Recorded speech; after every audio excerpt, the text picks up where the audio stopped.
Tak semua cinta dimulai dari pandangan pertama, dan tak semua kebohongan lahir dari niat jahat.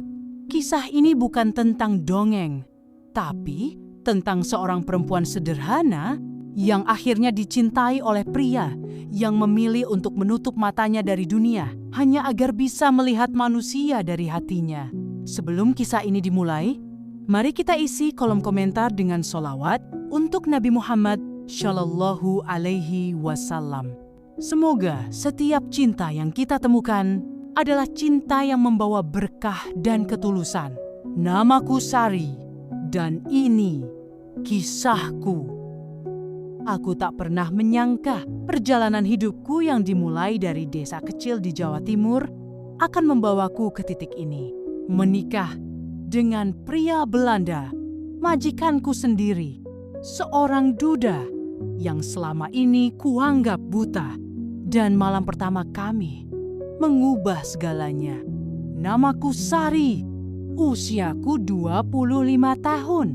Aku lahir dan besar dari keluarga yang tak punya apa-apa kecuali harapan.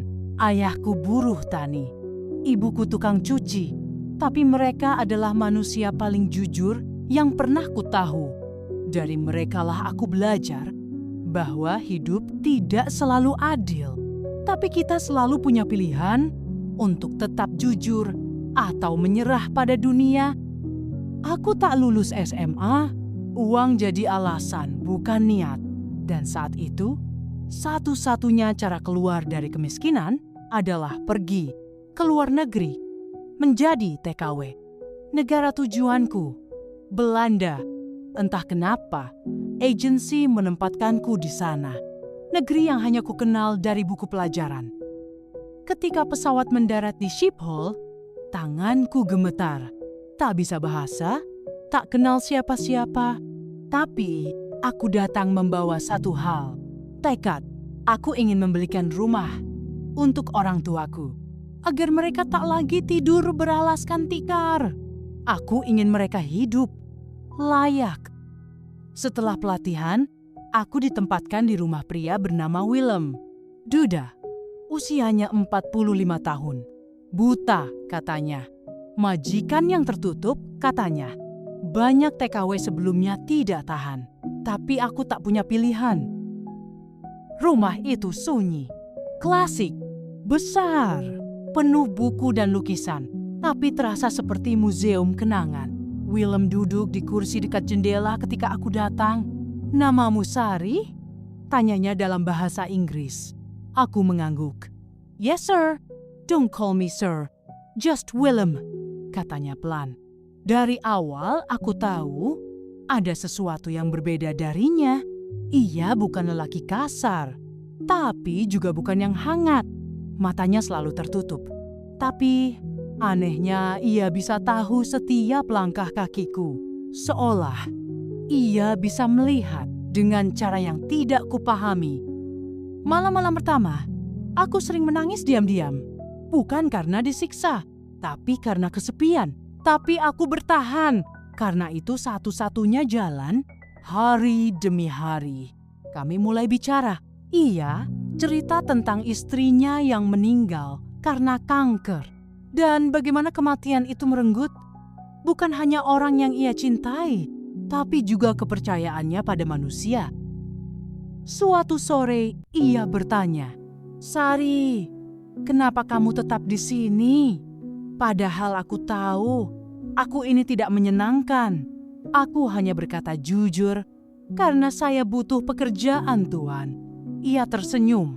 Jawaban paling jujur yang pernah kudengar. 3 bulan berlalu, lalu 6 bulan, setahun, dan rumah itu mulai terasa seperti rumah sendiri. Aku hafal cara ia minum teh. Aku tahu ia sedang sedih ketika ia duduk bermain piano. Asal tekan, tapi bukan nadanya yang menyentuhku, melainkan kesepiannya. Dan suatu malam bersalju, ia bertanya, "Kau tahu kenapa aku buta, Sari?" Aku menjawab, "Karena kecelakaan?" "Bukan." Ia diam lama, sebagian, tapi aku juga memilih untuk tidak melihat dunia lagi. Aku tidak mengerti saat itu, tapi kalimatnya melekat di hati. Perasaanku berubah, bukan cinta, tapi keinginan untuk melindungi hatinya yang hancur. Lalu suatu hari, sebuah paket datang. Alat lukis. Untukku. Aku ingin tahu dunia lewat matamu, Sari. Katanya. Iya, ingin aku menggambar rumah itu. Wajah ibuku. Dan semua kenangan yang hanya ada di kepalaku. Karena ia tidak bisa melihat. Atau setidaknya begitulah yang kukira. Lukisanku jelek. Tapi ia selalu berkata, aku tak bisa lihat gambarnya, tapi aku bisa rasakan ketulusanmu.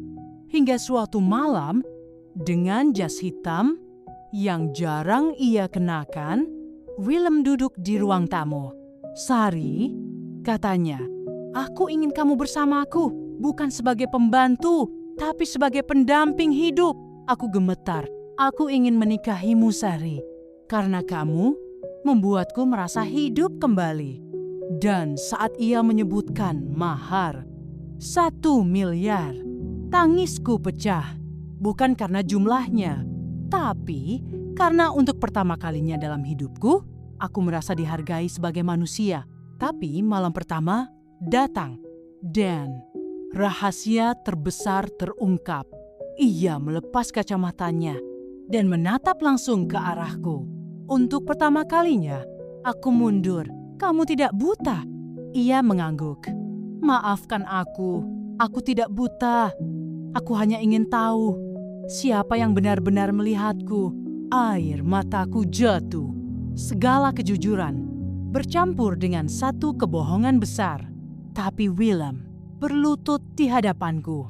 Setelah istriku meninggal, katanya, aku tahu ia selama ini selingkuh. Ia tak pernah mencintaiku. Hanya uangku. Sejak itu, Willem hancur. Ia memutuskan meninggalkan dunia nyata dan mulai hidup sebagai orang buta. Semua wanita yang datang padanya setelah itu pergi, kecuali aku. Aku mencintaimu, Sari, katanya. Bahkan sebelum kita menikah. Tapi aku terlalu takut kehilanganmu.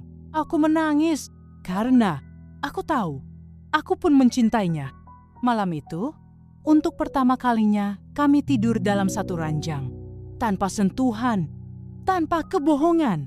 Hanya 2 jiwa yang saling memeluk luka. Beberapa bulan berlalu, kami mulai jujur. Bahkan soal luka, kami belajar bahasa satu sama lain. Bercanda, tertawa. Lalu suatu pagi, Willem menyerahkan sebuah map. Isinya proyek sosial di Indonesia, sekolah, rumah sakit, pelatihan kerja untuk janda, dan TKW purna. Sari, katanya, aku tidak hanya ingin menikahimu, aku ingin membangun dunia bersamamu. Dan malam itu, ia memainkan lagu piano yang telah ia simpan sejak awal aku datang. Judulnya Sari Light, sebuah lagu yang lahir dari suara langkahku, dari tawaku, dari keberadaanku. Dan ia berlutut lagi. Kali ini bukan untuk meminta maaf, tapi untuk mengatakan satu hal, kamu adalah cahaya bagi seseorang yang berpura-pura buta karena dunia telah membutakannya sungguhan. Aku menangis karena aku tahu cinta yang sesungguhnya bukan datang dari pandangan pertama, tapi dari keberanian untuk melihat seseorang, bahkan ketika dunia tidak. Dan malam itu, kami saling melihat. Hidup bukan hanya dengan tentang mata, bertahan, tapi dengan hati. Ternyata, cinta sejati datang saat 2 hati memilih untuk saling melihat tanpa mata, tanpa topeng, tanpa syarat. Dari seorang TKW, kini aku berdiri sebagai istri dan mitra dari pria yang pernah pura-pura buta. Tapi di balik kebohongannya, aku menemukan satu hal yang paling tulus di dunia ini. Diriku yang akhirnya dipandang, bukan karena siapa aku di luar, tapi karena siapa aku saat tak ada yang melihat. Kalau kisah ini menyentuh hatimu, jangan lupa klik like Dan follow channel ini karena setiap kisah punya kekuatan untuk menyembuhkan seseorang di luar sana. Dan kamu, apa kamu cukup berani mencintai dengan mata tertutup tapi hati terbuka?